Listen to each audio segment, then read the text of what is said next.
We got some things to talk about, from joint practices to the second preseason game tomorrow. Let's go. Toughen up, boys. That's right. We get.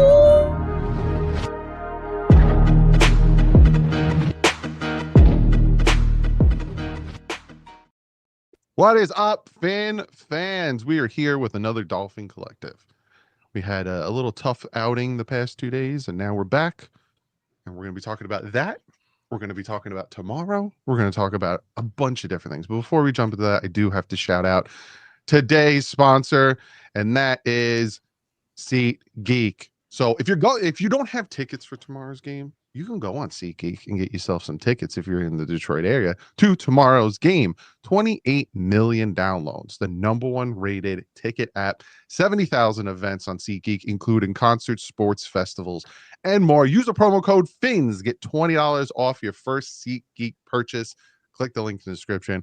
Go grab yourself some tickets. Alan. Including the weekend, Saturday at Hard Rock Stadium. Oh, next week as well. I saw him at Hard Rock Stadium. I actually have SeatGeek on my phone because when I was in LA, me and Marcel, we caught Clippers games. It's very reliable. Yeah. Same here. Shad and I caught a Rangers LA Kings game one time. Love it. How about Great that? app. Great app. Sorry? I wasn't invited. No, you weren't. I was so mad that I couldn't go to Wrigley Field. That's one of the few things that I still have to do in Chicago, because Chicago sucks for me, as everybody knows. The whole city hates me now. So Quick story. What did you do? I went to Chicago in, I think it was late June, on a bright, sunny Friday afternoon with a buddy of mine, the buddy I stayed with last week. We were seated in the stands, in the shade, and with the lake wind effect. So I had a T-shirt on as we went for lunch, and it was a beautiful day. We get to our seats, the lake wind kicks in. Man, I'm cold. I had to go buy a sweatshirt in the souvenir shop. This was in the second inning. 6th inning, I'm still like this. I told my buddy, I'm like, dude, we got to leave. I'm like freezing my ass off. And we left. What was it, like 70 degrees out that day? What? 70 degrees. What was it, like 70 degrees? Don't underestimate lake wind effect. All right. Correct. No, it was 75. That's how Buffalo always has those blizzard games. They won't move those games. They'll move those games. They won't move our games. They'll move those games. God forbid. Had to send them to the Detroit. But anyway, also, if you want to become a member, you hit the join button next to the subscribe button. You get cool perks. You probably see our face, like VinRef6238 is using our beautiful mugs. You also get your name at the end. Also, you get nice little, you can get nice little donation things where we read your comments. So go check that out. Also, we're in podcast form. You can check us out on all podcast formats. Go give us a 5-star rating. So let's jump into this. Past 2 days, up and down, from what I'm hearing. Again, the only person out of the 4 of us that was there was Alain. So we're going to get Alan's perspective on this, and we're going to start with him. But obviously Wednesday was bad. We got beat bad. Now, there were some positive plays, obviously, trickled in here and there. Well, we saw, man, the Miami Dolphins put them out. And then yesterday was better. It was better yesterday. Not saying that they won the day, but it was definitely better. Alain, what did you see Wednesday, and what was the difference yesterday? Okay, so for full disclosure, I focused on the Dolphin offense on Wednesday. And whenever I could, I would glance over to the other field and also get feedback from the other South Florida Dolphin writers who were there, along with my Detroit Lions on SI peer, John Macaron. Okay. And then on Thursday, I was watching the Dolphins defense. The Dolphin offense on Wednesday was brutal.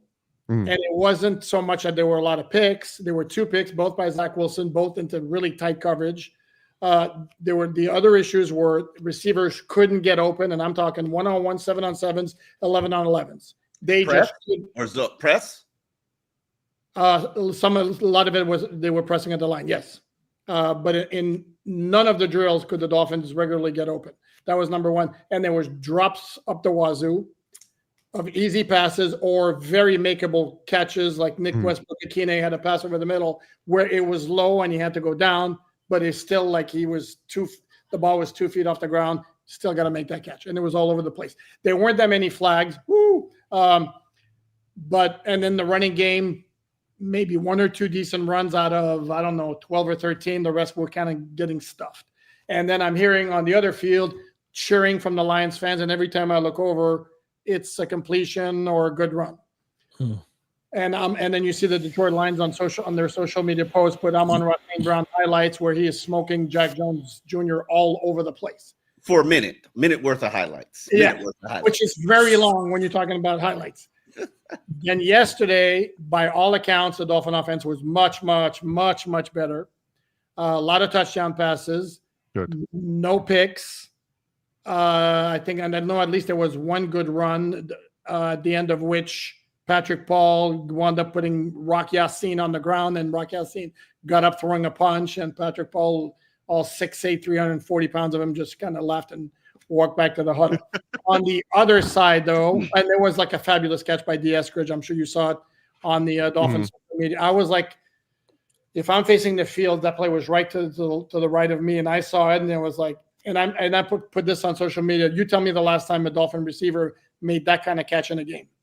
I can't remember like that. They put the Dolphins put it up as a highlight, and Detroit social media team came in it and was like, the magnifying glass, because his foot was out of Eskridge's foot. One of his feet were out of bounds. That was his third foot. It was incomplete. No, it wasn't. I don't know. No. It was the official. There were officials, and the official in the back of the end zone ruled touch. Yeah, but it was reviewed, Alan. No. It was his DS has been balling. Let's not take it from him. He's been a top 10 performer for me in camp. Yes, but he was bad. He was bad on Wednesday though. Oh, he was. Alan, he dropped the pass, and then the defense on Thursday just flat out was smoked. I mean, like bad. No pass rush. Couple of 2 or 3 long gains by the Lions on the ground. Pretty much always to the right side, which is where Penei Sewell resides. And then in pass coverage, good luck. And with the Dolphins, when it goes from Tua to Zach Wilson, or Quinn Ewers, with the Lions, when it goes from Jared Goff to Kyle Allen or Hendon Hooker. By the way, Hendon Hooker, Omar, you and I, we liked him coming out of the draft. No. But with Jared Goff, I mean, it was like this, and it wasn't only Amon-Ra St. Brown again against everybody, but it was also Jameson Williams, who might be the biggest trash talker I've seen in a while. The guy cannot make a catch without looking at the DB and like doing this. And he had the one play also in the Lions highlights where he beat Kendall Sheffield at the line and then just outran him. And you were there in Chicago when Kendall Sheffield told us he once ran a 4.26, and I'm like, really? Hey man, he was timed. I think I saw in his 40 he was timed fast at the combine. Well, yeah, I've watched him all training camp, and the long speed's always been a problem. I don't disagree with you. I make the point of saying this defense can only play zone. Do you feel comfortable with a defense that with a secondary that can only play zone? And at some point they're going to have to play press. At some point, I think. But hey. No, I think Storm Duck's strong enough to play press. I don't know if he's got the technique for it. He's certainly strong enough. I don't know if Kendall Sheffield's got necessarily the physique for it. I wanted to make a point on that on the long touchdown. His 50-yard pass from Jared Goff after Williams beat Sheffield off the line, go behind him very easily. And you see the highlight from the Detroit angle, and you see Iffy Melifonwu coming in at the end, and the dude's like jogging. And I'm like, dude, seriously? I mean, he wasn't making the play regardless, but can you at least go all out? So, yeah, a bad day for the defense.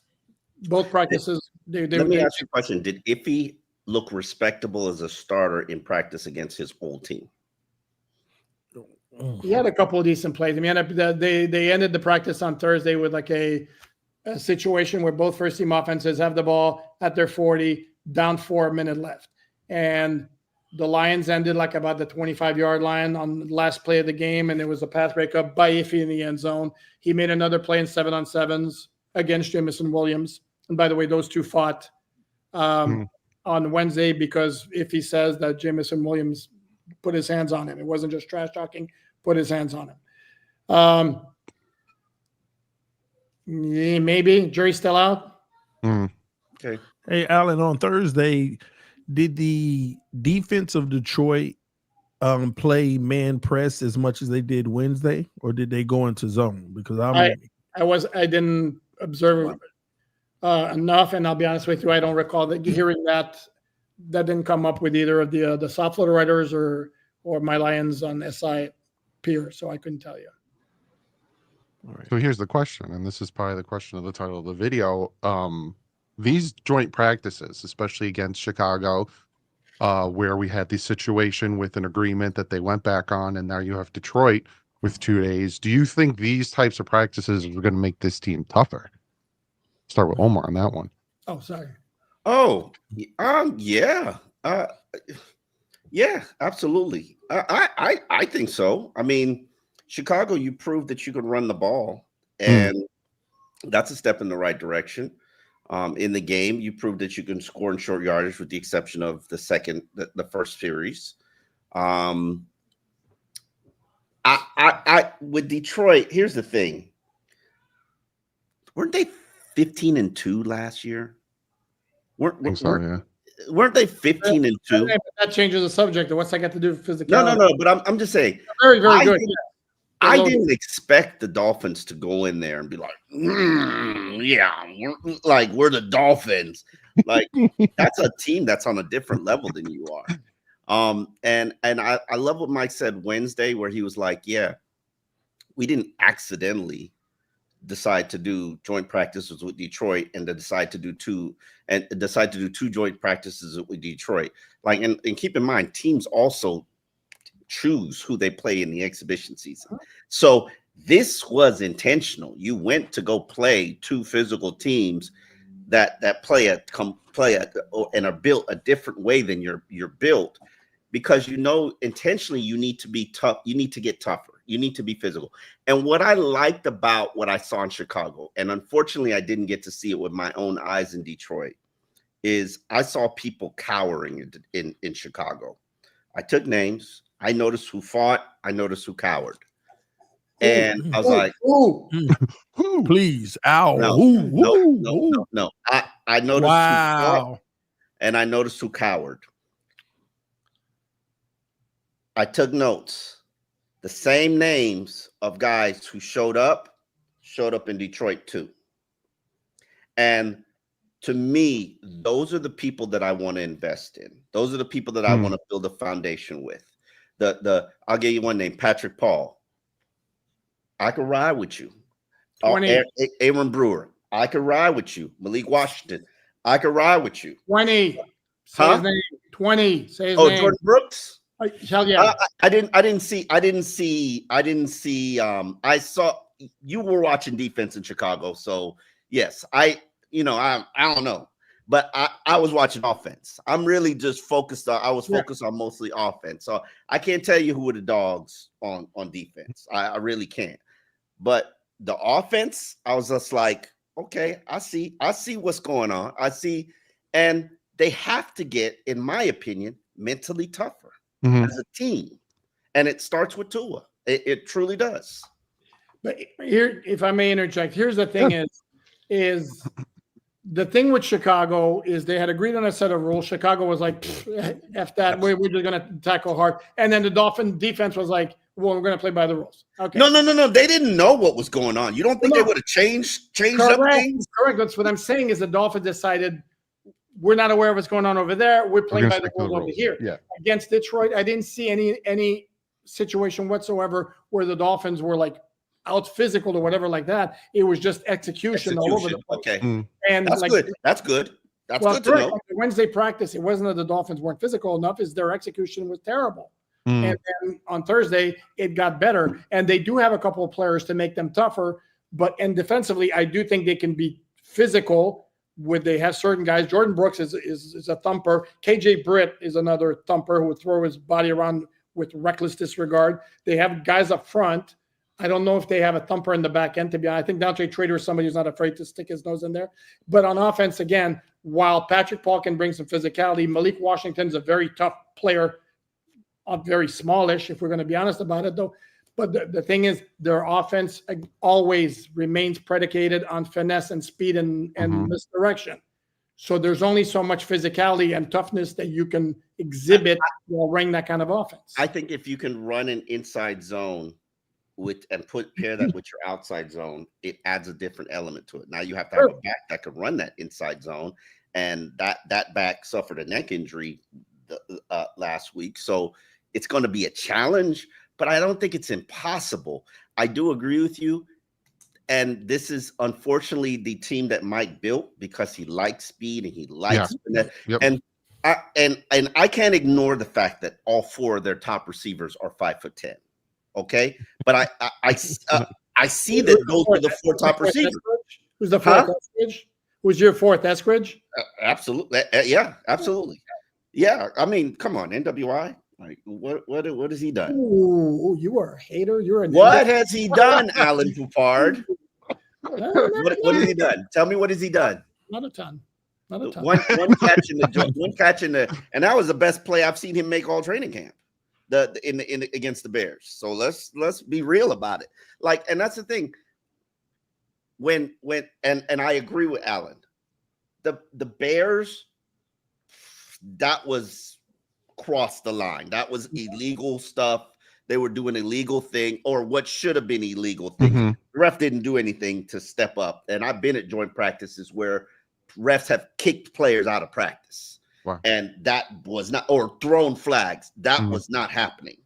So there was no penalty for them to be like Jonathan Owens. Like, yeah, I'd love him on my team if he were on my team. But that guy was doing nothing but headhunting the whole practice. And like, a lot of the beat writers were saying they're not surprised it was Jonathan Owens. Like, that's something he does. And I get it. He might make an NFL team because of the style that he plays with.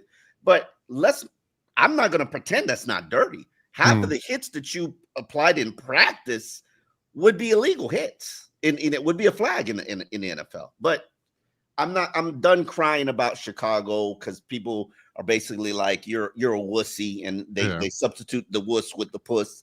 And you know, but I know what I don't know what a joint practice is supposed to look like. I've been doing this for 18 years. Like, I've seen some joint practices. Like, but anyway, I'm disappointed that I didn't get to see Detroit. I love that it was clean. It seemed clean, even though there were a couple of fights. Well, and like the Lions have a major agitator on the offensive line. Dan Skipper was like 6'9", 340. And he finished a block, landed on top of KJ Britt, and made himself comfortable over AJ Britt, if you catch my drift.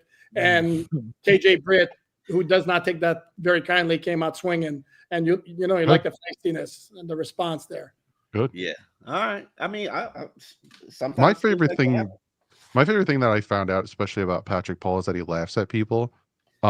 So when I found out that a corner tried to blitz and he threw him, and then he tried to fight him, and Patrick Paul just walked away, I knew for a fact that big man was just like, and just like walked away from him. Like, what are you gonna do to me? Like, I thought that was hilarious. And he talks to us, and he's like very polite, very soft spoken, smile on his face. You wouldn't think that. And then Jalen Phillips says he's like the biggest crap talker there is.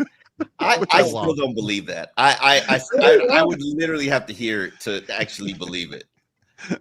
Yeah. TD, do you think that these joint practices, these tough joint practices that we've had, will make the team tougher in any aspect? Not at all. I don't even think it's possible. I kind of look at it a little bit different. Toughness, a lot of people are looking at it in a different way. I think it has something to do with not just physicality, but like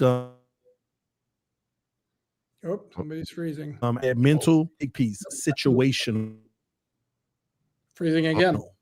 Yeah, we got to get. Not paying your internet bill, TD. So. He's sleeping. Yeah. Okay. He's thinking real hard. We'll get back to TD when. Hey, when Poupart, did you see anything you want to claim off Detroit's roster? Yes. Oh, that's a good question. And I tweeted this already. He's a first-year cornerback. I believe they told me he signed out of the UFL. And the day I was watching the Dolphin offense, I kept writing down 38, 38, 38 with like either pass breakup, good coverage, and all that. Name is Nick Whiteside. Okay, Nick Whiteside. Keep an eye on him. Am I back? You're Yes, back. you You're are. back. Okay, I so don't know what what were just you happened. saying? Gotta pay that internet bill, man. Gotta pay that internet bill. No, right? I just called him up, Omar. That was quick, wasn't it? But Were you no, on dial-up? You on dial-up?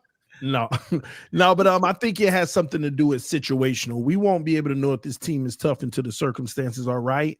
And nothing about training camp nor preseason can emulate those moments. And what do I mean by that? Fourth quarter football, when your back is against the wall, when the weather changes, those things that we call you soft because you're shriveled up and scared to actually But they exert your body.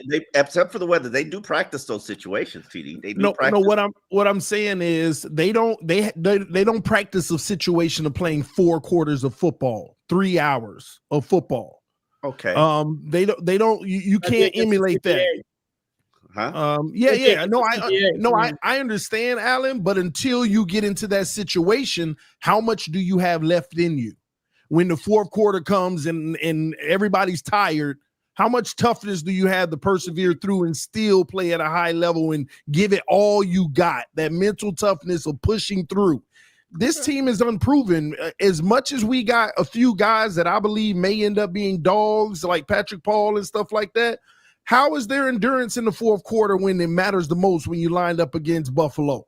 How are their endurance whenever you're in that cold weather and those type of things? So that's where toughness is going to show for me, but you can't just cower in those moments. So right now, yeah, you can build confidence in your mental from these practices, but whenever those elements are present, what will you be and what will you show at that moment? That's when I'll know. Can you point to one game last year they lost because they ran out of gas in the fourth quarter? No, it's not just the fourth quarter, Alan, but that's part of the big problem. We don't never have those. We rarely have those moments where we're in the fourth and we got to fight for it. And against the good teams, when do we really have to? We're either last year, and the offense came through and the defense didn't because Jordan Poyer had an unfortunate play. I mean, this isn't just about the offense. This is the team. If the defense didn't, what happened?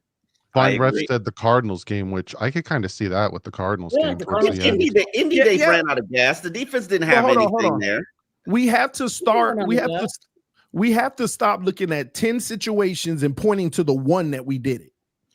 We have to think about teams that do this. Even the Chiefs, if they have 10 games like that, they may only do it 6 times, but we only do it once. That's the difference in this league. We always talk about, we've done that before, but at what rate? And that's what matters in this league. Everybody has mistakes. Everybody struggles in certain things, but how often do you struggle in those? How often do you show up in them? And our numbers are low in a lot of categories for frequency and good play, especially against good teams. That's why I like what I'm hearing from Jordan Brooks, especially this offseason, especially with the fight in Chicago. I was good. I was like, yeah, man, because it looks like he is really, on the defensive side anyway, he's really trying to get these guys not tougher, but like pushing them. Like, you are better than what you are doing. And then when Dotson started doing well, he was congratulating him. Like, I really like what Jordan Brooks is trying to do as a understood. That's a good soundbite, Doug, but that's like, I didn't understand that. I didn't understand the fight because according to the people who were telling the story, Jordan Brooks was trying to get him to illegally hit a player, which I heard. Dotson was like, no, those are not the rules of engagement. No, we found the leader, Brooks. That's the thing. Teron Armstead said that on his podcast, and the question that I bring up is, was the defense in any way, shape, or form aware of what was going on the other field? No. Well, maybe Jordan Brooks was, or he decided he wanted to get physical, period, regardless. I think it was necessary.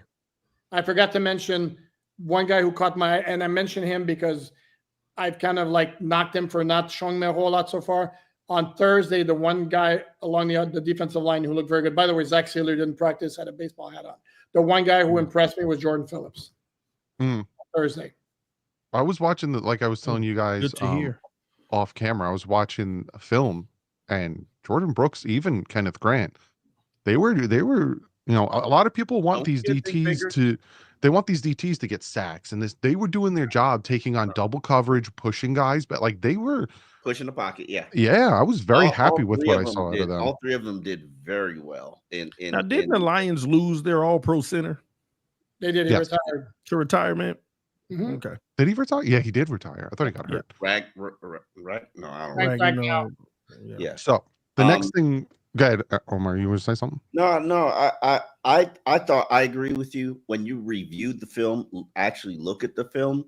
Mm-hmm. I think the defensive tackles probably did the best, and they were all rookies. And the one thing I like about that is typically, especially the defensive linemen, just I've known a couple of them throughout the years, and they say once they get to that first exhibition game and they're like, oh, shoot, this is the game I've been playing forever. Yeah, exactly. The light bulb starts to go on. They start to play faster. They start to react. They know that their physicality can hold up, and they're like, all right. And so they start to trend up. So if those three begin to trend up, woo, it's going to be pretty.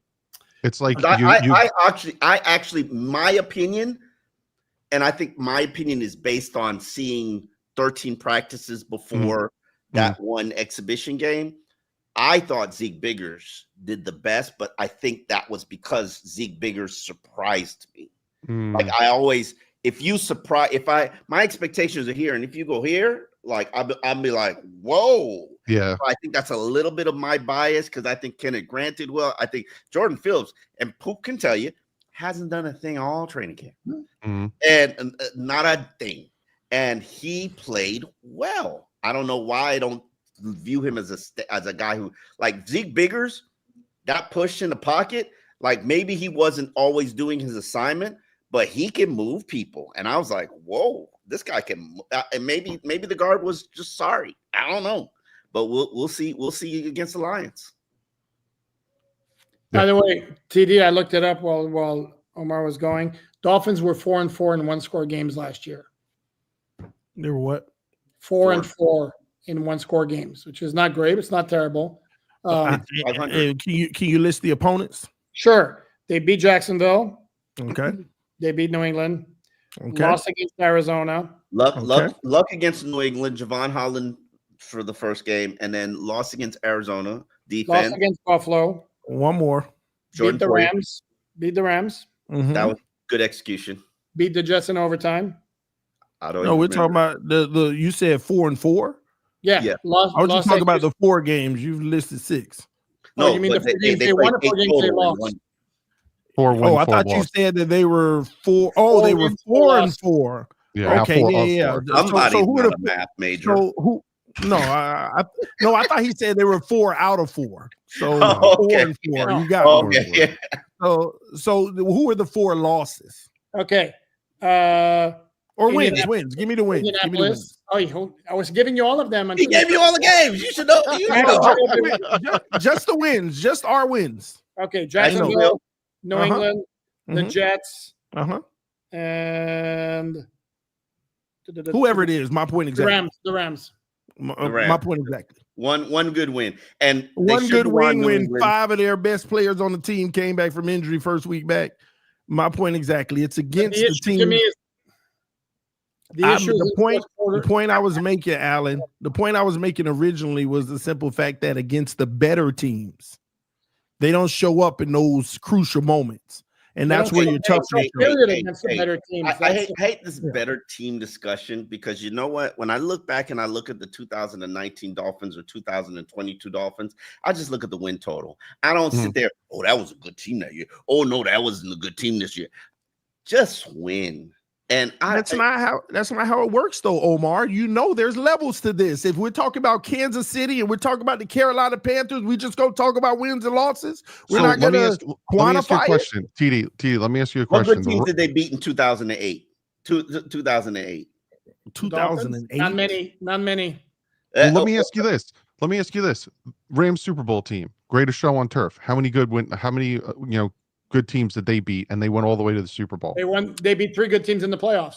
Exactly. Yeah, what I'm saying every is, playoff team. Yes, but everyone's looking back at the regular season of 2023 and saying we can't beat a good team. They beat one good team that year. But Doug, that's the difference. We had a sample size, and it carried into the playoffs, and the same thing read true. Yes, at least they changed their narrative. What Omar's saying is, who cares if at the end of the day you get where you need to go?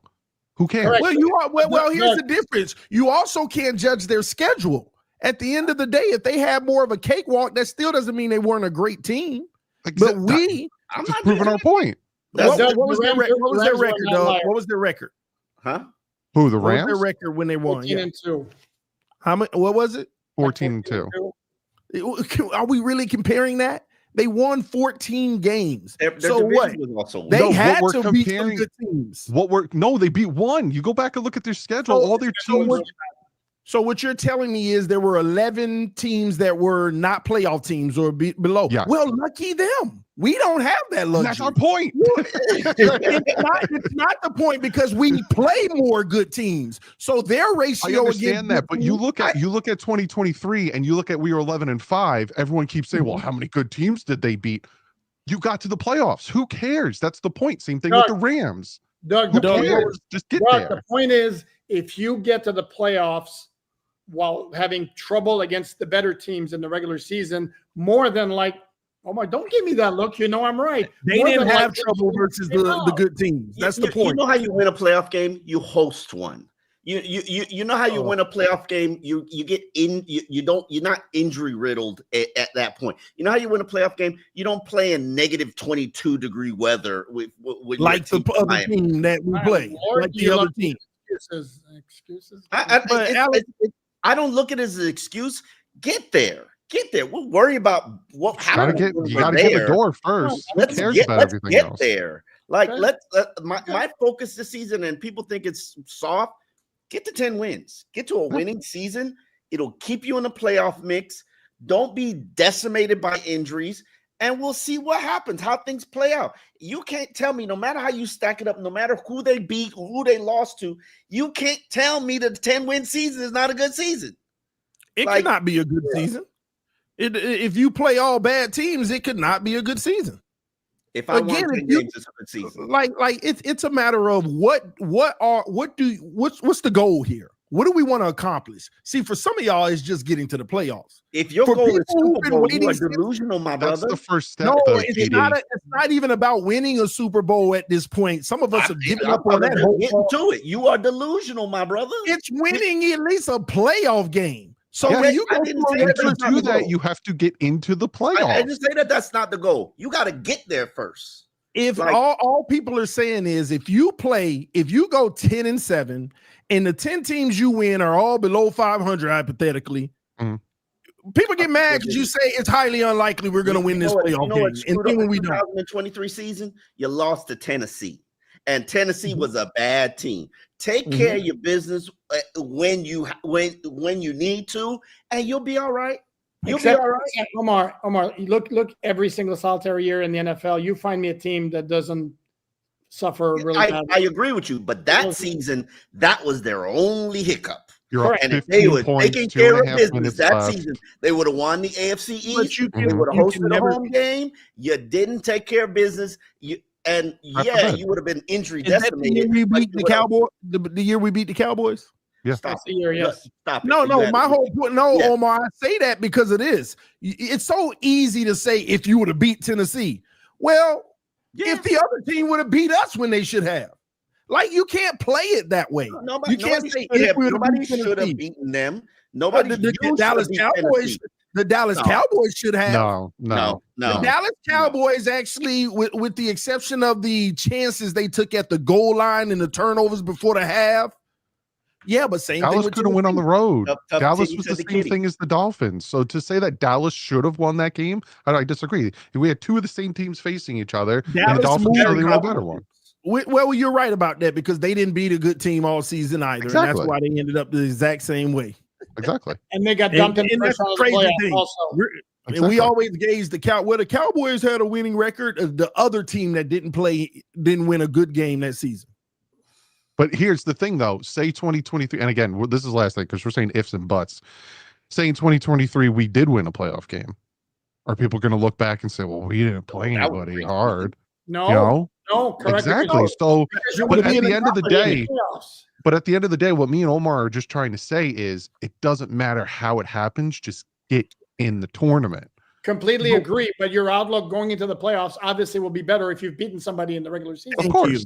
So Of course, people, but Not really, because a lot of times the playoffs comes down to matchups, injuries, home field turf. I think that's tell me that the Dolphins wouldn't have beaten Pittsburgh in 2023 Yeah, as at injury home, decimated as they were. They would have beat Pittsburgh. They would have At played home, yeah. Buffalo and they would have gotten spanked. Come on. No, Well, you don't they know played because again, this They is where would've the played ifs and Buffalo. buts happen. Because if we again, and this is what Omar's talking about, everyone's saying we only beat bad teams. Well, the one team that we should have only beat in Tennessee, we would have clinched the AFC East after the Cowboys game. Ravens game was for the number 1 seed. We rest against Buffalo. Like it's all ifs and buts.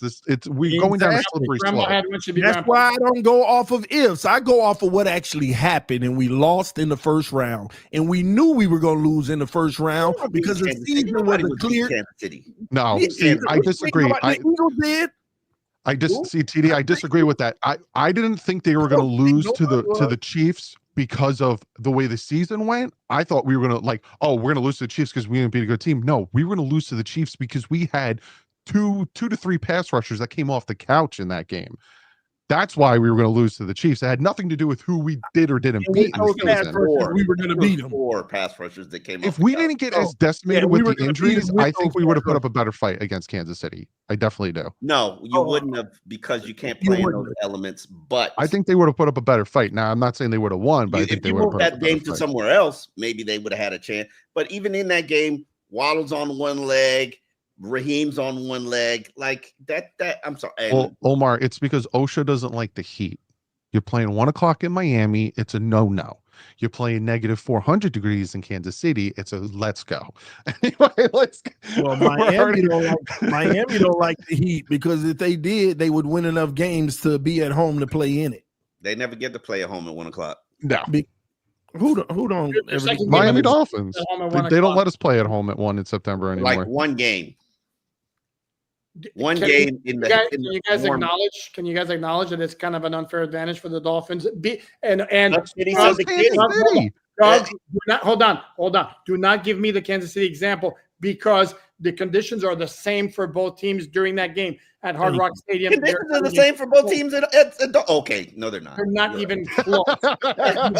All right. Well, Buffalo still made their stadium so the heat, the heat the comes sun's on their side, so when it's cold, they're in the They sun. structured their stadium so at 1 o'clock the sun's blazing on the guest side. Well, no, the sun is actually on Buffalo side at 1 o'clock. Oh, so when it's cold, they're one. See, they did the reverse of Miami, so we better get our 1 o'clock games back. Anyway, real quick because we're already over time. Before we get to the donations, tomorrow preseason game. Mike McDaniel came out. Do not agree with this, but we'll talk about it. Wow. Came out and said his current plan is to not play the first team in Saturday's second preseason game, but he's open-minded based on how Thursday's joint practice went. Do you guys have any inkling? Obviously, no starters, right? Let me explain this to you, Doug. Are there paying customers who are paying $150 per ticket? Here's where the softness comes in. Play them both then. That's where I'm at. Omar, do you honestly think that NFL owners and then trickling down to their coaching staffs give a hoot about paying customers for preseason games? Are we serious? This franchise, yes. That's where they're in the mindset is in the wrong franchise. Yes. Okay. But I disagree. I think the starters should play. If you're going to give a dry run, they have to give a dry run where they No, they don't. And I told you guys that this in the text. Peyton Manning don't say his name.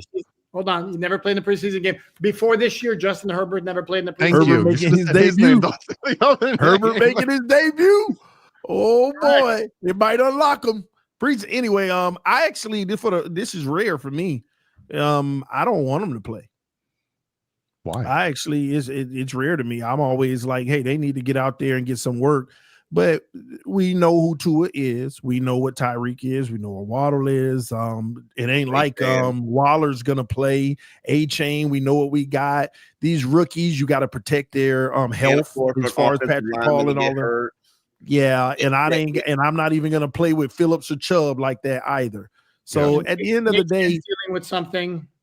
I feel like this the first year you don't really back at practice Thursday. Yeah, but I'm sorry, shoulder with chop. No, it was ribs. Okay. On the ribs. You think ribs go away just magically? Like practice Thursday.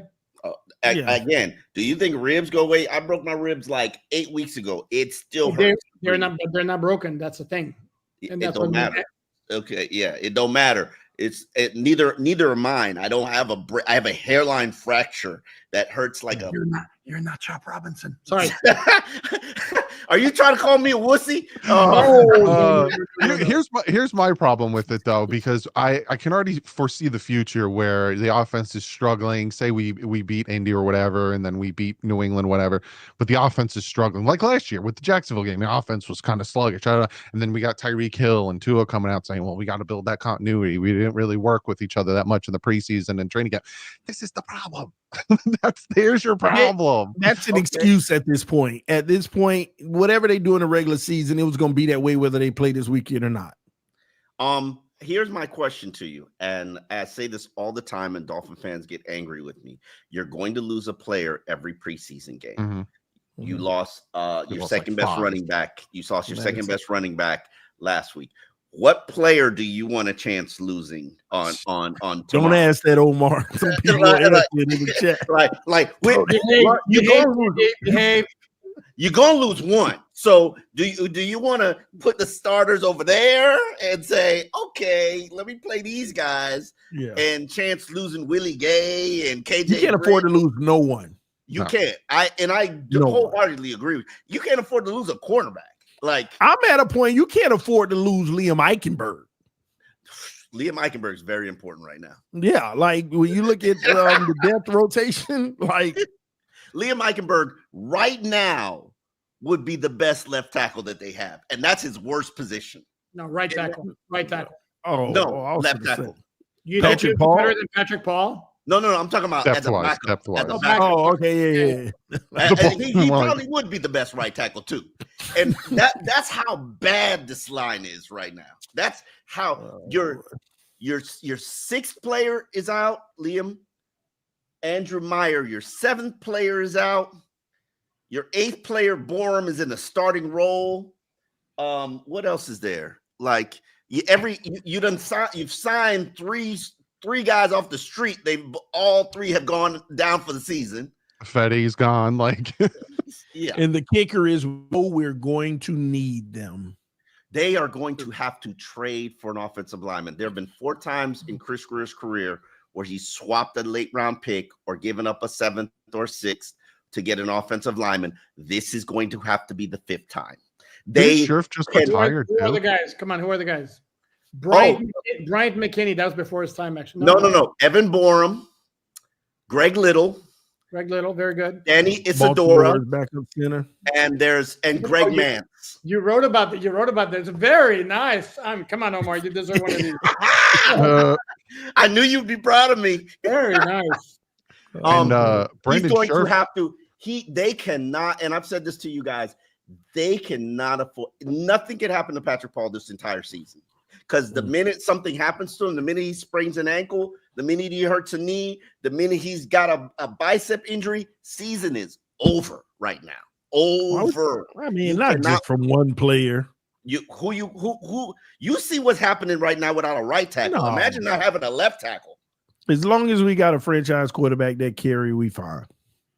Oh, the most fragile quarterback in the NFL? Okay, cool. Why are you talking about him like that? Don't do that. Don't do that. I'm talking about my guy. I love him, but he's the most fragile quarterback in the NFL. You gonna play? They're starting it now. Did you expect TD to be able to go the entire show without one of these? What? I can't even praise the man. No, because you're not being serious. I am, Doug. Don't judge me. That's my quarterback. You're such a liar. I can't win. Yeah, and looking at offensive lineman Brandon Scherf retired, so he was never he'd been retired like 3 months ago. Yeah, I heard he'd been retired a long time. Tomorrow's going to be interesting. Good. They need to go find somebody who could play left tackle, and I would be willing to give up a 5th round pick because you have no chance this season if anything happens to Patrick Paul. None. Just don't get him from a backup left tackle though. Who's trading you a backup left tackle? somebody who drafted one or who has a young player, or hopefully somebody gets cut because they make twice as much as the money as they're worth, and somebody doesn't want to guarantee the contract. I don't care. That's rare. Mhm. That's rare, Omar. This part of time of year.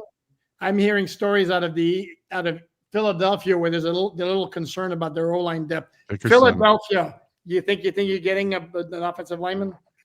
Maybe they'll get one from Cincinnati. Just like we signed Borum from friggin' Chicago. Like, it makes no sense. I don't know where they're gonna get it from, but they better find something, because this is not gonna do. This is not gonna do at all. Hey Doug, can we get an update on Tyreek? What's going on with that injury? I don't think anyone knows what's going on with Tyreek. It's an oblique, right? That is what they're saying. Isn't that? Yeah. And they said that he could have practiced. They don't want to aggravate it. And he was supposed to practice. Mike McDaniel spoke to us Wednesday before practice, said he was expecting Waddle and Hill to be out there doing some stuff. And then Tyreek does stretching. And then the next thing I know, I see him over near the sideline with trainers. And that was it. And then the next day, McDaniel told us that Tyreek was asked by the trainers, like, about how he's feeling and all that. And whatever he said led the trainers to say, yeah, no, you're not practicing today. And they just want to be extra careful not to aggravate the situation, which absolutely makes sense. Protecting himself from himself, essentially. Yes, he heard it was man press. Stop it. Before we get to, we actually saw it. A lot of people think this is like, oh, Tyreek's waiting to be traded, blah blah blah. Yeah, that's not. I remember watching a practice where I was like, oh, Tyreek pulled himself out the practice, and we haven't seen him since. We've seen him work in a walkthrough, trying to like loosen it up, and it's not going. And the last thing you need is Tyreek injured. Like, but he'll be all right for the regular season, 100%. I don't think so. I don't think so. To be honest with you, oblique doesn't magically heal itself. I don't know. Nobody's talking about it really, though. That's major. That's why you can't have surgery on it. Like, you gotta rest and you gotta let it heal. You gotta, if there's a tear, you gotta let it heal.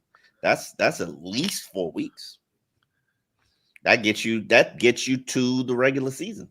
Yep. And the only way, and we've said it before, the rumors about, his August 31st and trading. We said it last episode. We'll say it again. The only time he's going to get traded, if he is going to get traded, is before the trade deadline. If the Dolphins are falling apart and they're out of it, they will trade him at the trade deadline. Before we get to the donations, we have 789 people in here. Be sure to hit that like button and the subscribe button. We are at 7,150. So we're getting up there. Our goal is 10K by the end of the season. I think we can definitely do that by mid-season. All right, let's get to these donations. We got this one here from Nicaraguan Massive. That's a name. How Estridge was walking after that touchdown pass over DJ Reed like they owned the Lions practice field. On the reaction from the sideline was pretty cool too. I mean, they all like ran into the end zone. Yeah, they lost it from what we heard, which is good. They got to celebrate. Off of it. Give them a little love. Yankee lover, boo. With the $2 donation said, Phins need to play disciplined in big games. Yeah, well, this is the type of team that you can't make the mistakes. Like, if you go back and look at 2023, we lost the Chiefs game in Germany because of mistakes. And we lost the Eagles game because of mistakes. Like, if we can play clean football. No, they lost the Eagles game because they couldn't get a call. I do have a question for you, Poupart. What was the offensive line penalty-wise in Detroit? There were a lot. No, there were not that many flags at all. When I watched the practice, that was the one good thing. In fact, I mentioned it earlier. On as bad as the offense was on Wednesday, I didn't see a ton of flags flying. There may have been one, maybe. So it was much better. Because in Chicago, it was like a flag fest. Yeah. Greg with the $5, collectively as a team, what is the most important intangible that correlates to a successful season? And does Miami have it?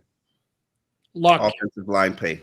Luck. In the NFL, it's called a quarterback, a franchise. Guys, you're talking about tangible stuff. It says intangible luck. How's that? Yeah. Luck. Offensive line. Limit Luck. turnovers. Like 2008 was luck. That was luck. No, that get- wasn't. No, don't do that. To get Chad Pennington when we got Chad Pennington, that was luck. Okay. I'll allow it. No, it was relationships. Yeah. Because if you didn't have It Dan was- Henning, you wouldn't have had Chad Pennington. But it That's also true. was luck that the Jets signed Brett Favre in August. How see for me personally, I was upset. How upset were you guys that Aaron Rodgers didn't go to the Vikings this offseason? You know what? I think Pittsburgh is going to be a lot better than people think. But then I'm also a very big believer in Mike Tomlin and Mike Tomlin's coaching style. And I do want to They'll go fight 9-8. hard on about this. About what? Your Ramsey take, and I'm sorry, man. He was getting Okay, beat at okay, joint guys, practice okay, from what guys I'm hearing. chime in, please. Guys chime in. You guys heard the Jaylen Ramsey pivot podcast? Oh Where yeah, he- absolutely. One of the criteria is I want I knew you gonna say it's a shot. Everything's a shot, TD. Hold on. No, not Where he everything. says, I wanted to go to a team where everybody respects the head coach. You're going to tell me that's not a shot at Mike 100%. McDaniel? It's Really? 100%. Listen, that man says so. He says so little about the Dolphins, but says so much at the same time. Mm-hmm. He said And- the what? Two things. No. See, let me tell you something. It's like you literally praising your new girlfriend, and you're not talking about your ex. You're talking about your ex 2 exes ago with the Rams. You keep on just shading over the Dolphins with the leadership.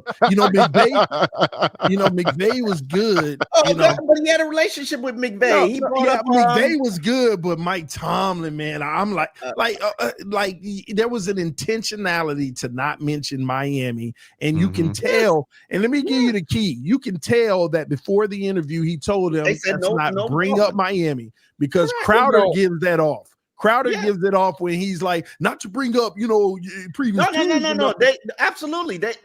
I've done those interviews, and they give you the terms when you're the pivot or I am athlete. To get these interviews, you got to abide by the terms. So they knew what. Come on, Crowder's sitting right there. Crowder does Global Radio. You don't think he got about 10,000 Dolphins questions? Yeah, Like he always asks. He always asks people about the Dolphins. Maybe Jaylen or Mulugeta said, be nice, don't talk bad about the Dolphins. And then Ramsey just couldn't. But by the way, I'm He looking threw one in there. for my next girlfriend. I'm not a looking, shot. Omar, This guy Omar, is guy's a direct shot maker. Omar, for my next girlfriend. Even I'm the looking oranges. For, Even hold the on, oranges. Omar, can I finish my statement? Yeah. My next girlfriend, I'm looking for a smart woman. Tell me that's not a shot at somebody I've been with. Come on. He did not say my next coach, I want a leader. He said this guy is a great leader that No. everybody is. Make looking sure for a the team next where team I go to has the team respects the coach. That's what he said. Make sure that the next team, I forgot who he said his agent name was, but make sure the next team I go to, the team actually respects the coach. I didn't hear that. I didn't hear that. No, I didn't hear that's a that direct line. quote, Omar. That's a direct quote. That's no, what he said. they would have wrote this. No, that's what he said. Everybody was picking it apart by him saying, "Yeah, I'm with Mike Tomlin, who is a coach that everybody respects." Like, oh my God, that's a shot at Mike McDaniel. Go rewatch it, and you'll see the way I said it is exactly how he said it. That's how I wrote it on MiamiDolphinsOnSide.com, where all stories. And let me say this, Go check it Omar. out. I know that Ramsey is a straight shooter, but I think that he was being respectful to the Dolphins by not really saying them, because he did praise the fact that they did it the right way.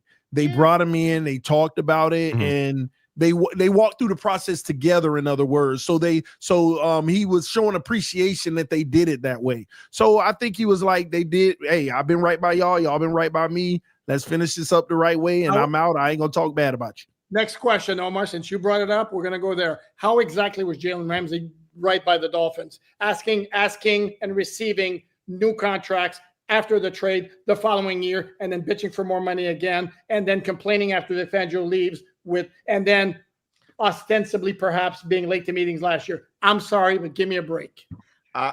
He's a mercenary.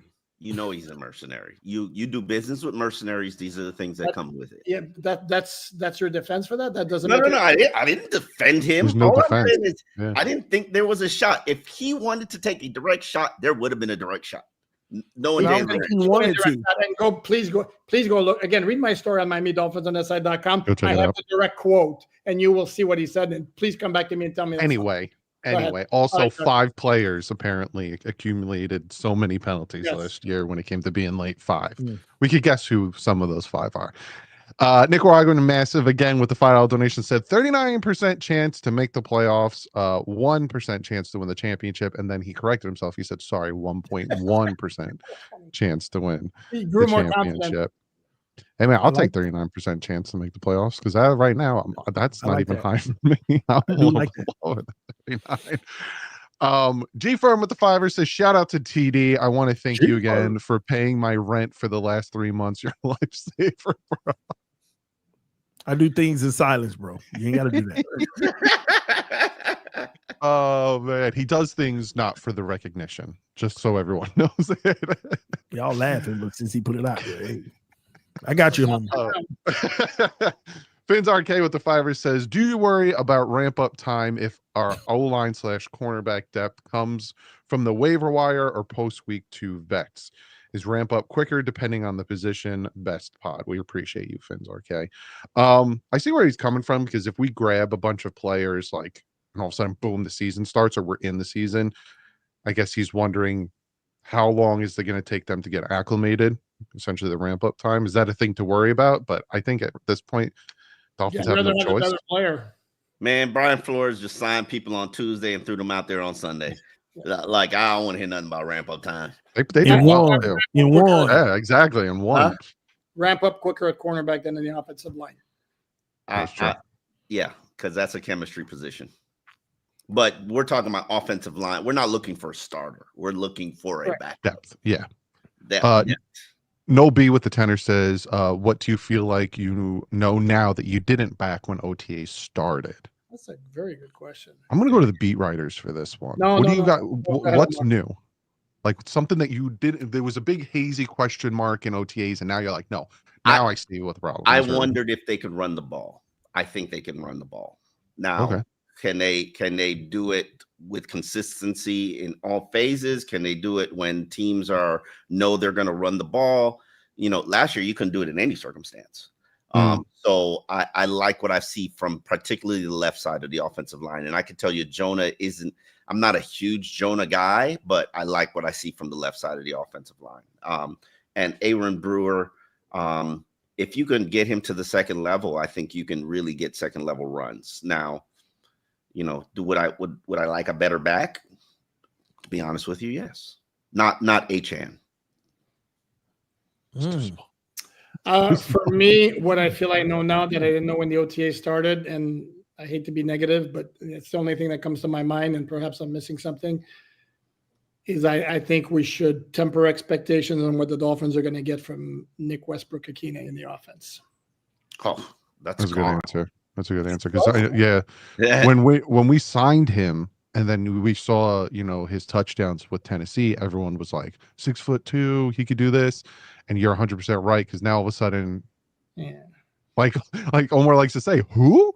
If he gets 18 receptions, I'd be surprised. Like Omar just poop on A-Chain. Huh? What you say? Did you just poop on A-Chain? No, I said NWI. No, who you talking about? Tim or me? No, because before Omar. You said we need another running back. I said not A-Chain. I'm not worried about A-Chain. Oh, okay. I thought you was like A-Chain ain't the guy. Like, okay. No, I don't have an issue with A-Chain. I just worry about him touching the ball 250 times. I'm like, that's a recipe for disaster. And then your backup has to be good. Is your backup good? Answer that question. Who's your backup right now? I'm not gonna. I don't want. People clip up things and then they create all kinds of scenarios where I got beef on the team. Like, I don't want that smoke. So I guess the answer is Ollie Gordon the second. Thank you for confirming. Lion, I hate no one said anything. Lion TV with the $5 says, as a Bills fan, I'm a fan of Omar. He isn't delusional or a flip-flopper like Tony, aka Master Story Spinner. You know, he's been talking about you all week, Omar. Really? Oh, well, Omar, he's a Bills fan. Like, Omar knows y'all can't beat us because last week when he asked. They can't. We can't. Oh, Lord, you gassing him up. Tell me how they gonna be. The Josh Allen got to get hurt. Tell me how they're gonna beat the Buffalo. Here's the thing about Buffalo. Tua 1 played o'clock better in than Josh Miami Allen in when they September. played. Hold on. Let me help you think this out, okay? You can't blitz Josh Allen, and if you play zone, he's just gonna carve you up. Then if you do blitz, he's gonna run. Tell me what secondary you have that's gonna stop Josh Allen. I'm not trolling, but Tua outplays Josh Allen sometimes when we play them. And it's really the rest of the team just needs to step up in those moments. That's the one thing. Tua's getting better against Buffalo. Clip that. No, he is getting better versus one. Am I tripping? He is getting better Time versus stamp Buffalo. He's had some solid games versus Buffalo. Yep. One time. Not one time. Twice. No. Like 2 or 3. 3 in what? 9? And 2 of them were in Buffalo. Ooh, come on. Cold Listen here. weather, yeah. Listen here. No, but I agree with you. Until we beat them. Both of them in Buffalo. What's the other one that am I missing? I know one was week 3 a few years ago, and one was the one in week 3 when they got outgained 497 to 212. That one where he threw a pick six in the arms of Matt Milano and he dropped it. That one. Did we win that game? Defense, really. Are we beating him? Alan, No, you're right. Are we forgetting? Are we forgetting the third? Are we forgetting a 3rd and 22 pass to Jaylen Waddle down the seam? They got outgained 497 to 212. Hey man, we won. And we scored when we I needed know to. that, but dude, we're talking about Tua playing well in a loss. They lost, so they didn't play well. You got sucked in, man. You got. He played well. He played well, though. He played well. That's all this was about. It wasn't about winning or losing. Trollers just like Tony. Brad Boss with the Fiver says, can't get to where you need to go unless you win the key games. TD's point is we're not beating those teams. This is why we've been a wild card team at best, 100%. But no, you've been a wild card team because you're the second best team in your division. For 20 something years, yeah, except for one time when because the quarterback in your division is first ballot Hall of Famers. Say it. Bing. What? That's why you never stop looking for that elite franchise quarterback. Always. Let me stop. I'm not arguing with you. I didn't fight you on that. I'm backing Omar because when Ryan Tannehill was our quarterback, that was what Omar said all the time. You keep drafting a quarterback until you find one. So I don't know why everyone's and he found the love of his life and stopped. Stop saying it. No. I still believe in drafting quarterbacks. I just didn't want Shedeur Sanders. Why? Now you're praising him. Right. Now you're giving him some credit. Because he's done things that I didn't think he could do in the NFL. He's already hurt. He's going oblique. He's hurt. Stop. He's already hurt. That's fake. I don't believe that's real. Yeah, I think they're putting Dylan Gabriel out there to see what he do. Oh, but absolutely. Anyway, His standard stock is never going to be higher. Yeah, right now. Like they're not trading him, Omar. They should. You can probably get a second or third from him. You get maybe a third. You should. Send Greer. Saints will grab him in a heartbeat. David 13 Rome. They passed on him 5 times. Right? Yeah, that's true. With the tenor says, if he is fired, who do you prefer for McDaniel's replacement? Gruden or Weaver? Top 2 in my opinion, or others. Do you prefer an established guy or first timer? Established guy, please, for the love of God. Is it even a conversation? I'm going with Gruden. Yeah. However, Steve Ross does not like hiring experienced people. And he is on the record of saying that he does not like that. That is not his preferred choice. He doesn't do it primarily because he likes the people to be very grateful and thankful that he's given them their first opportunity. We are never going to go anywhere then. Can we just be positive and say McDaniels will be fine and he's 100%. Going to make it happen? Come on, chat. Let's be positive, all right? You guys know the last retread head coach the Dolphins hired? Dave Wannstedt. Jimmy Johnson? No, Dave Wannstedt. Oh, Dave Wannstedt was a head coach? Omar, you go again with your Dolphin history. Yeah, 2 times. There you go. There was an article that came out that talked about how much the Miami Dolphins are worth, and I quote tweeted and said, "Now I know where to set my goal for my GoFundMe." $7 billion, and then the F1 holding is probably worth 2. They think they've already turned out an offer for $10 billion. Yeah, you need about 8.5 has been valued at 8.5 billion. 8.5. 22% from January of 2024. So that he's means not selling it. He's not selling it. he's not selling it. No. Yeah. So that means the offer would have to be like 12 billion for him to sell. Hey, let's More than start that, it, bro. guys. In That's what I the chat, mean. the Dolphin Collective I buys the Miami think if every Dolphin fan collectively put up all their money, and that includes the rich people, we still wouldn't have enough money to buy. No. Like, we still wouldn't have enough money. The Check DC with me on Gaming with the Tuesday. $5 said, anyone else excited to see what the first non-white helmet in team history will look like August 28th? I am. Yeah. Yep. The rival, yeah. Yeah, I the am rivalry excited to see games. that. Don't First mess it time I've up. ever heard of Please it. don't mess it up. Cap Stern, Dave. Been a member for 2 months. Again, this is a perk of becoming a member. I do think Captainer Dave has a very great suggestion. Cap Stern Dave. Cap Stern, Dave. Did he retire? Right. Really? Huh? I'll retire when my kids get through school and everything. Not TD retire, but Alan And I should got wear about mine 20 golf years. cap when we get to I didn't even get to read it yet. Hold on. Dave did not say Miami Dolphins hat. He said Miami hat. So maybe I'll have a Miami Heat hat on. You got Heat, you got Hurricanes, you got. There you go, Hurricane. Yes, I'll wear. I've seen this guy for 20 years, and I've never seen him wear anything other than the Montreal Expos. Bring them back. I played tennis this Bring morning them with Las back. Vegas hat, by the way. Bring them Uh, back. Doug, as the what's the word we're looking for, as the ringmaster of this show, hold me to it. When we get to 10,000, I'll wear a Dolphins hat. What would it take? Hmm. Now, this is non-football, but screw it, I'm gonna throw it out there. What would it take to bring back Montreal? Why? What would it take to bring back that baseball team? A massive big money owner, which doesn't exist necessarily. If we can get the donations by the Dolphins, start. I'm with you, all Doug. again. I'm with you, Doug. They are. They're called the Miami Marlins. Hey, Doug, if we bought the Miami Dolphins, which one of us would be the GM? We'll rock, paper, scissors for that one. I'll be the owner. I'll let you be the GM as long as I can, make certain decisions. Hey, I'm just trying to coach. Trying to be like Brian Flores, man. If I'm the owner, you gotta keep Tua then. That's my only stipulation. I'm getting fired. No, I'm just playing. But Chris with the Ian tour Tua says Big O Show said we're tanking. I don't agree. This Good for team him. is not Good for him. this team is not acting like they're tanking. It Good is for not. him. Good for Big O. Wildcat with the tenor says, do we have Dolphins pundits not riding the fence, and one will take a stand on the Dolphins record out of you four, one that is going to say that isn't a game away from 500? 9-8. I'm sorry. I will give you my record prediction. I always do it the Tuesday before the season starts. It's just record predictions mean nothing because so much can change. People get injured. People don't get injured.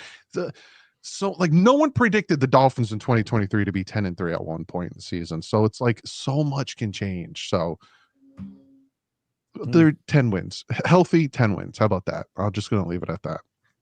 There's not more we can really say because we don't. If we had crystal balls again, we would buy the Dolphins. We would have the money. I go to Vegas and get a whole lot of money. So sorry. No B with the $5 says, if Ramsey's comments are so clear and direct, why are so many people confused by them? I don't know that many people that are confused by him. I don't know who said they were clear and direct. He's not confused by him. He's not confused. I'm probably one of the few people who talk directly to the man. Trust me, he ain't interested in taking no shots at this organization. He's good. That's all he does is take shots. Omar, again, please go look back either at my story or the clip and tell me. I would listen to the whole interview. He intentionally went out of his way to avoid talking about the Dolphins, to avoid talking about Mike McDaniel. He's praising Mike Tomlin, who is the longest tenured head coach in the NFL, the only coach who's ever had a non-losing season on his resume. Like the man who oozes charisma. Like I would love for where him. Everybody respects the head coach. How you can see that's not you can't right, see fine. that's Everybody doesn't respect Mike McDaniel. Okay, is everybody happy about that now? Yep. Everybody doesn't respect Mike McDaniel. Okay. Yep. It was a shot. It was an indirect passive aggressive shot. I mean, okay, listen. Mike McDaniel was told Ramsey could not return. Mike McDaniel made sure Ramsey was moved. End of story. Done. What's that got to do with the passive aggressive shot, though? They moved on. They figured out a way to make it work. Ramsey got to a place where he said the most controversial thing to me was he said he came to Miami for the wrong reasons. Yeah, and that too. Y'all just glossed over y'all just reaching for the sexy thing. Oh, Mike McDaniels is nobody respects Mike McDaniel. Like that man said, I came here to live the life and place my family and I lost focus. Nobody care about that. He said that, but no, we want to connect the dots about nobody respects Mike McDaniel. People respect Mike McDaniel. He had the #1 offense in the NFL in 2023. Name me how many people have done that in Dolphins. My Lord, are you all over the place with? I mean, you're like. Name me how many people have done that during their Dolphins tenure. Mike Anier, man. What's that to do with anything? Mike Anier. Mike Anier, boy. No. I admittedly call that man a substitute teacher. Like I know who Mike is, but the difference is Mike is authentic to who he is. He ain't pretending to be nobody but who he is. He's a quirky, weird guy, and he believes in befriending the players as opposed to like. Now you talking? If it worked when he was winning. Now he ain't sexy no more. It don't work no more. I don't know why that now you talk a cop me. Why what? He telling me he right. The way TD said now you're talking. Y'all loved it when he was winning games and he was making funny making funny jokes and being quirky and weird. He ain't wrong. Wrong. Like, oh man, we got the coolest coach in the He NFL. ain't wrong. Start losing games, and he ain't really start losing games till he lost his quarterback. Start losing games. He the wackest coach in the NFL. You know for a fact that Jets game where the Jet fan was harping at him and he turned around and he said, "I'm not cold, I'm winning." Like we all were like, "All right, that was good." So it was good. What I love about Mike is he ain't trying to be nobody but himself, and he's a weirdo. Sorry, I got in trouble last time. He's don't say that. He's quirky. He's quirky. He's unique. Yeah, he's him. He's him, and he's not going to change who he is. Who he is. Absolutely. Yeah, and I don't think that's the problem, Omar. I think people respect who McDaniel is. I don't think people have a problem who McDaniel is.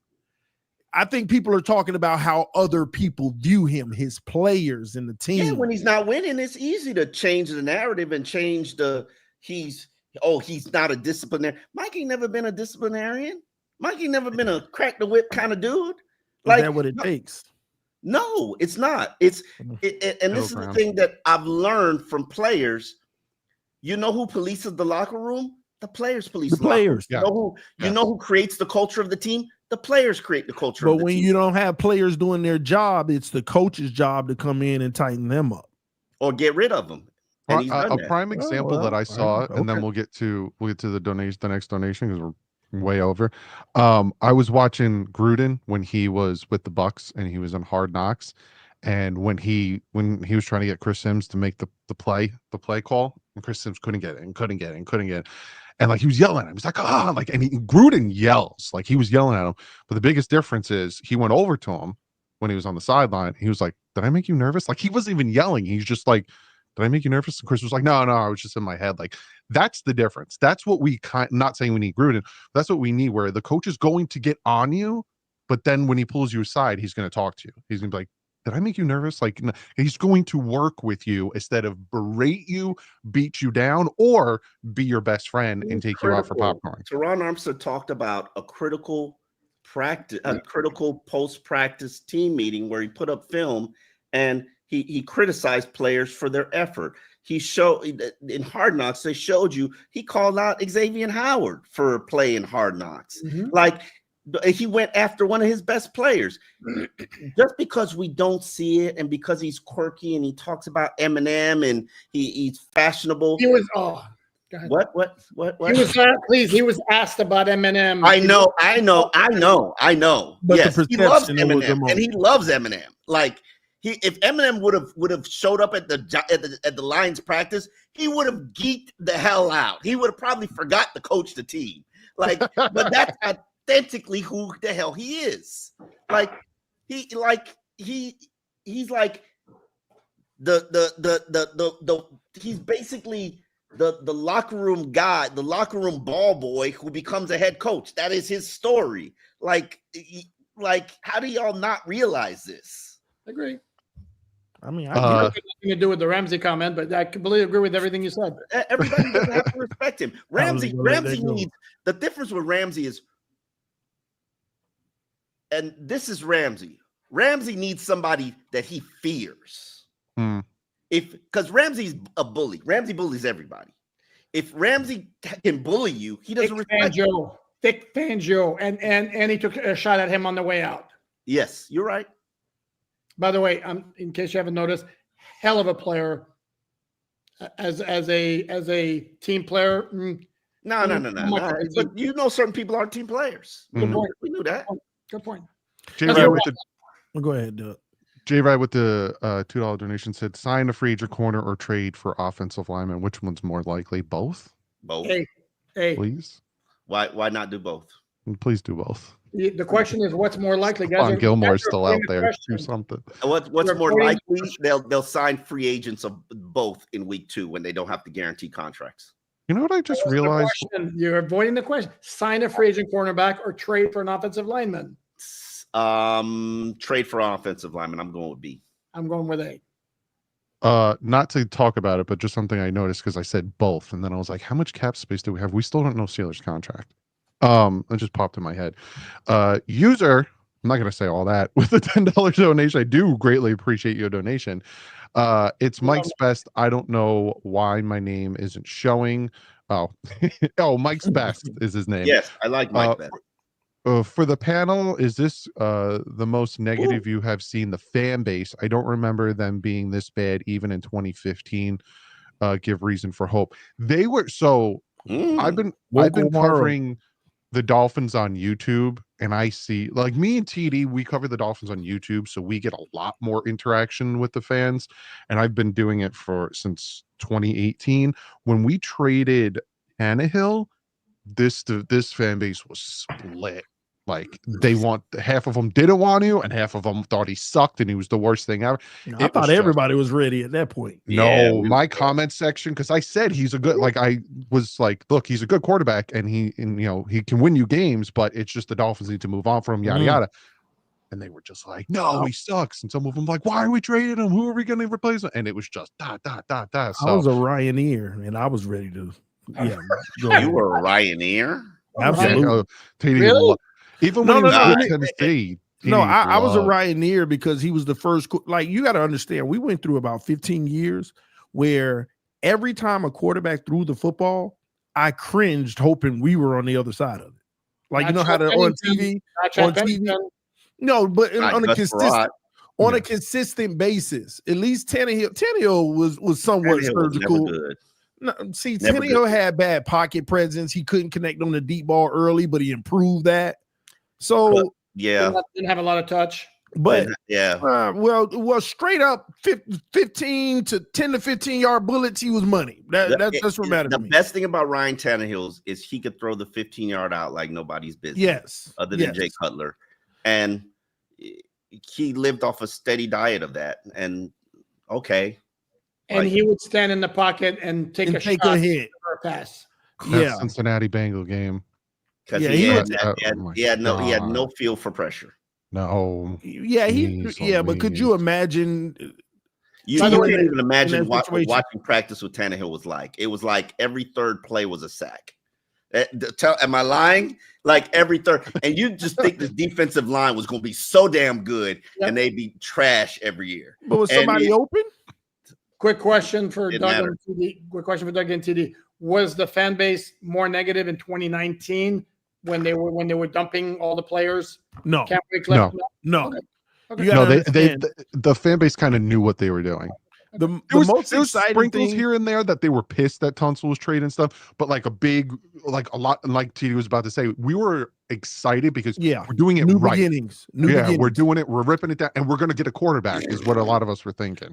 You were thinking. But yeah, right now the fan base, the negativity, I don't think is the negativity we thinking. Like, oh, we're just negative.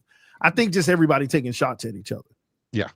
This whole civil media's war that's become been very going on big for lately. 6 years now. Here's the thing. That's what it is. And this is, I thought about this today, and I presented this on Twitter. One way or the other, it's going to end the way that you want it. Either they're going to win or everybody's going to be fired. Mm-hmm. That's Yeah. what I keep saying. It's a win-win situation. It's a win-win. Like Omar, from a fan base, though, everybody's looking at it the wrong way. There is a civil war in this fan base going on. Mhm. yes. And it's about the last 6 years of who was right and who was wrong. And that's what everybody caught up on. I've gotten to the point personally, I don't even care. I mean, at the end of the day, let whatever happen. It'll run its course. Then everybody can take their victory parade or whatever they want to do. But at the end of the day, we're all going to be right in the same place together. Yep. So, and they're tired of it too. I mean, they thought we were doing it right to begin with to win a playoff game. And it sucks when you see teams that rebuild 2-3 years after you and already having great success and stuff. So people see that and they start getting numb. And they start, Washington hurts the Washington most. and Houston. Who else? Nobody. Green Bay. Detroit. Green Bay had everything there. Green Bay constantly does it right. They had a quarterback who didn't even play right away. They do it right improperly. Yeah. But they do that's it right. all I'm saying. They see other people doing it the right way, and why are we the ones that aren't seeing not even a plaplayoff win? Chris Greer. Yeah. Detroit. No, Detroit. hold on. Detroit took a minute though. Houston. No, they did it the right way. Here's the thing, though. If you look at what the Dolphins did with the whole tank rebuild, they went through a process where they built up a whole massive cachet of draft picks. Then they went out and got big name players, Tyreek, Chubb, Jaylen Ramsey, Teron Armstead. So they did the whole mix of bringing everything you would need for a championship contender, and it hasn't happened. And that was bringing in less than a lot of these other teams that have shown success. Washington didn't do all that. They're doing it now. They did, yeah. Green Bay didn't do it. Houston didn't do it, but they all are showing better success with less investment. And we'll get to the next donation because again, we're already 20 minutes over. That is why my frustration with Chris Greer, and I thought he should have went out with Flores because of the amount of money and draft picks he had at his disposal. And after 2022, we were in the same exact spot as we were in 2020. Like it didn't really matter. Garrett with the $5 says, I don't know if this is a hot take, but HN will be our best offensive player this year. He's a dynamic back. He's going to be out and covering. He's going to be around the ball. Most yards. He had the most yards last year. He wasn't the best offensive player. Tyreek's the best offensive player on that team. Sorry. Jag with the $5 says, isn't there a chance the team is actually legit with a good running game, good O-line, great pass rush, and great safeties if healthy, like 11-6, 12-5? If healthy, not 11-6, 5. That's a lot. That's a lot to ask for. Yeah. So that's why Tua's got to be a killer, assassin for 12-6, 11-5. Yep. Don't you start TD. Book it. Black Ops Zombie Mode with the $5 says, here are the Gruden to Miami yapping season by fans to run 2005 plays like Spider 2 White Banana. A lot of fans never learn. Yeah, you can't. I agree with that. But here's my watch list. What happens with Gruden, because I think he's coming back in the NFL in 2026. Yes. And what happens with Tomlin if this goes south? If Tomlin gets cut, I want to. I'm trading whatever I got to trade. You know what I love about Tomlin? He can be aggressive with you, but the temperament doesn't change. Exactly. That's what that's that middle ground. I've seen him do that stuff in person. He probably could have did the same thing. Yeah, he probably could have did the same thing Flores did, but the temperament didn't come off that way. Tua would have been a top 10 quarterback right now if he had Mike Tomlin. And Ramsey spoke on that too. Sure. He respect Tomlin. He's the type that you go in that office and he says, because I said so. Listen, I see him over there. That's funny. Christian with the $5 said, thank you guys for what you do. What is a trader move you would do now to make the team better? Get Mike Tomlin. I don't know, man, to be honest with you. Probably get a starting corner. Like I would go out and get like if everything's on the table, like who I get Patrick Surtain. That's where I go and get. At least you're not shooting very high. Jesus. I didn't say go get Josh Allen. I would actually sign Xavier Howard to a 1-year, $3 million deal. Shocker. Would he take $3 million? Yes, he would. Fully guaranteed? No, doesn't have to be. Okay. Xavier just doesn't want to leave South Florida because he's too invested in his kids' lives. And he could still play. I don't think he needs to play, but he wants to play. And I've talked to him this week. It's just a matter of the right opportunity and right situation. And Miami would be the right opportunity and situation if they wanted to do that, but it doesn't seem like they do. And Chris Curry and his agent are like neighbors, so don't think this conversation hasn't happened. Like Cap Stern with the $5 said Chop Chubb JP 15 combo has real shot if all three healthy to get to Allen. Health requires, but the trio has real shot. JP 15 and Chubb are powerful enough to bring down. You can only play that on third down packages, and you might get 10 opportunities a game with that. The thing that I noticed the most when we beat Buffalo in Miami that game, they blitzed a lot. And yeah, they blitzed a lot. Miami. Holland, I think Holland got a sack. We strip sacked him a few times. Like we got after him a lot. Like that's what you got kind of have to do. Eric with the $5 said, what has Mike won but a decent regular season record? It's a starting point. And then he asks it again. What has Mike won but with the record? Yeah. Hey, Mike has had some luck. I'll put it like that. With his getting into. No, I'm saying he has had luck. Like, and not to compare him and Brian Flores, right? But Mike got in the playoffs with the same amount of wins as Brian Flores had, and he had another game to do it because it was a 16-game season versus a 17, and they added a playoff slot. Okay. It was a 16 playoff to the 7. No, this is too long of a show. Because we should not compare Mike McDaniel to Brian Flores. I'm talking as a coach. Are you talking about? Please, come on, man. CJ with a huge donation of $100 says, "Have a great weekend." You have a great weekend. Yeah, that is a ridiculous donation. Thank you. Midway, the doggo becoming a new member. Shout out to you. And Mike Best again. One more. Have you noticed Tua is working on throwing the 10 to 15 yard outs in practice? He threw 3 outside the number in the one drive. Yeah, they were 5 yards. Bears. But that is our show today. Go check everyone out. You have Omar Kelly at the Miami Herald, Alain Poupart at Miami Dolphins on SI, TD, youtube.com/TD Phins Talk, and myself at youtube.com/DouglieDoWrong.